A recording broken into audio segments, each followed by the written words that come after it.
Hello, and welcome to today's episode of In the Moment. I'm your host, Michael Clark, certified life coach, former therapist, and owner of Clark Coaching Services. I was a therapist for 8 years of my career and have been a life coach for almost 2 years now. And I just want to give back and share my knowledge and experience with you to try to help navigate this thing we call life. Thank you in advance for listening, and I'm so glad you're here. Hey everyone. It's Michael here. Today I want to talk about something that touches so many lives. Struggles with weight. Not just losing weight, but keeping it off, understanding why it comes back, and most importantly, how life itself, stress, relationships, emotions, can make this journey so much harder than people admit or realize.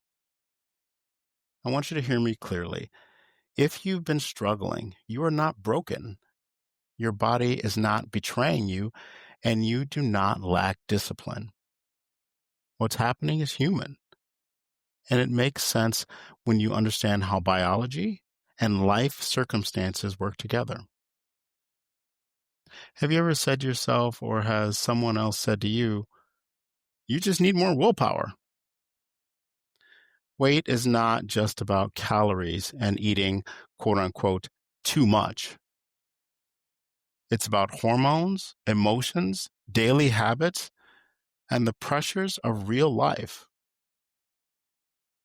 Before I go on, I want to share my journey with you to provide some insight as to what might qualify me to speak on this topic. Ever since I was a child, I had always struggled with my weight. Back then, it was called husky as opposed to fat. But even then, because I was husky, I was bullied as a child. But it did not affect my self-esteem because I had a very strong support system. I was raised by a single mom who taught me that even though words might hurt, as long as I stay strong, I'll be okay. So as I grew up, my weight continued to fluctuate up and down, and I continued to struggle. In my teen and adult years, I tried everything. I tried food diets, fasting, liquid diets, diet pills, counting calories, and even liposuction. Twice. I had multiple thyroid tests, and every test result was normal. And of course, I tried exercising as much as I could, but also because of my weight, I had knee issues and back issues. And then I started having other health issues, high blood pressure, high cholesterol. When it got to that point, I knew I needed to do something different because what I was doing was not working. I always loved martial arts, and I was a huge Bruce Lee fan. I got that from my mom. So I gave myself a goal. I said, hey, if I can lose just 10 pounds and keep it off for a certain amount of time, I will enroll myself into a martial arts class to help try to keep the weight off. I lost the 10 pounds. I kept it off, enrolled myself in the martial arts class, and continued on my weight loss journey. It was great. I started losing some weight, but then I gained again and lost again and gained again, but I didn't give up. But then at one point, because I was still having knee issues and back issues, I had to take a break from martial arts. And unfortunately, with that break, I started to gain weight nonstop. And it was to the point that my health issues were coming back with a vengeance. The high blood pressure and the high cholesterol. So I qualified for gastric surgery. Laparoscopic lap band surgery is what I got. That was back in 2013. As part of that journey, before the surgery, I had to go through a barrage of testing for 5 months. Physical tests, emotional tests, mental tests. I had to see a therapist, take tests to learn more about me and my food triggers. It was well worth it because I really got a chance to learn about myself and the fact that I'm not broken, just like you are not broken. So the surgery was a success, and I'm able to keep the weight off for the most part. Sometimes I fluctuate up and down, but not nearly close to the 270 pounds that I maxed out at. I became a personal trainer and achieved fourth degree black belt status in Taekwondo and still teach kickboxing to this day. Do I still struggle with weight? Of course I do. But I'm more aware of what I need to do to make changes. If my weight does go up, I pay attention to why it might be happening. What is my body doing and saying? I pay attention to any medications I'm on. I pay attention to my surroundings, my stress level, and relationships. So going back to my statement from earlier, I too had people tell me, hey, just eat less. You are not broken, and you are not alone. There are so many factors that can contribute to weight issues. Let's get into it. When we lose weight quickly, our metabolism slows down. It's a survival mechanism. Your body thinks it's protecting you from famine. That's why so many diets feel like a trap. As I mentioned earlier, at one point I was a personal trainer, and I told my clients that the reason most diets don't work is that they don't focus on one's lifestyle, including the mental, physical, and emotional side of weight loss. Eating habits are just that, habits, and they can't be broken overnight. It takes time and patience. Another factor is hunger hormones. Ghrelin, the hunger hormone, increases when you lose weight, while leptin, the fullness hormone, decreases. So your body is literally screaming at you to eat more, even when you're trying to be disciplined. This is not a failure of character. It's your body doing what it's designed to do. Knowing that can free you from shame. Let's talk about stress. Stress changes how your body stores fat. Cortisol, the main stress hormone, encourages belly fat and cravings for sugar and fat. Long work days, financial pressure, or family stress don't just drain your energy, they literally change your metabolism. And when stress keeps you up at night, lack of sleep makes things worse. Studies show even 1 week of poor sleep increases hunger and cravings for high-calorie foods. So if you've ever binged on snacks after a stressful day, that's not weakness. That's cortisol and sleep loss talking. Here are some practical resets. Number 1, 3 slow breaths before eating helps lower cortisol. Number 2, a 10-minute walk after meals helps regulate blood sugar and calm your body.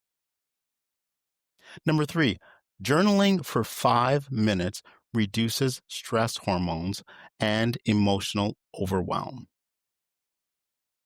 Number 4, regular meditation, even 5 minutes a day, has been shown to reduce emotional eating triggers, which is one reason why I started my free monthly group guided meditation sessions. The key is not eliminating stress, but learning how to signal safety to your body in small, repeatable ways. Next, new relationships. Oh, new relationships can be wonderful, but also sneaky when it comes to weight. Studies show couples often gain weight in the first year, partially from more meals out, sharing desserts, and skipping workouts to spend time together. This isn't about blaming love. It's about shifting routines. If your partner loves Italian food, Maybe you cook lighter versions at home. If nights together mean Netflix on the couch, consider adding a short evening walk first. Healthy love is not about restriction. It's about finding ways to enjoy each other while also protecting your health. Food is comfort, and I get that. It lights up the brain in the same way as soothing experiences. That's why stress, sadness, loneliness, or boredom often send us to the pantry. The challenge is food only numbs for a moment. It doesn't solve the real emotion. Research shows emotional eaters are at higher risk of regaining weight because food is used as a coping tool instead of addressing stressors directly. The way forward is not cutting out emotional eating cold turkey. It's replacing it with healthier coping. Ask yourself, am I hungry or am I seeking comfort? If it's comfort, try some of the following: hot tea or warm water, movement, stretching, walking, even shaking out your arms, writing down what you feel instead of eating it, or reaching out to a supportive person. Each time you swap food for a non-food comfort, you train your body to respond differently.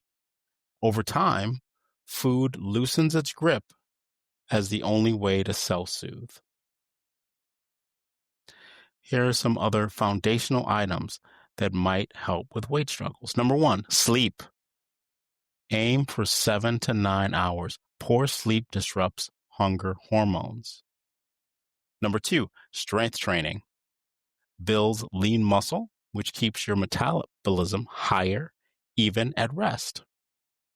Number three, protein helps stabilizes blood sugar and reduces cravings.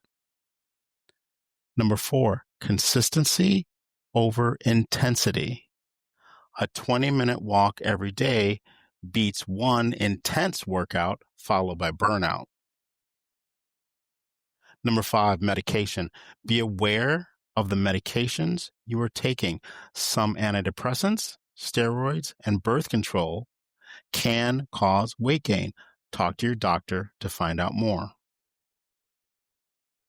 You are not alone. So this next one, number six, is important. Accountability. Accountability doubles success rates. Whether that's a friend, coach, a support group, or having someone in your corner helps habits stick.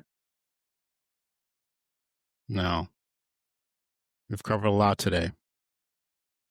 Why weight loss feels so tough, how stress, sleep, and hormones play into it, how relationships and emotions can shift eating, and the foundations that actually support lasting change. If you've been carrying frustration or shame, I hope you hear this. You are not failing. Your body is doing its job. It's trying to protect you. The real journey is learning how to work with your body, not against it. So here's my encouragement. Pick one thing from today, just one. Maybe it's the 3 deep breaths before a meal. Maybe it's swapping one comfort snack for journaling. Maybe it's adding a short walk in your evenings. Maybe you want to try my meditation class. Small steps build momentum. And most importantly, remember, your worth is not defined by a number on a scale. You are worthy of health, care, and joy right now and as you are. Thank you for spending this time with me. Until next time, take care of your body, your mind, and your heart. And if you want to take a deeper dive, you know how to find me. ClarkCoachingServices.com. Thank you.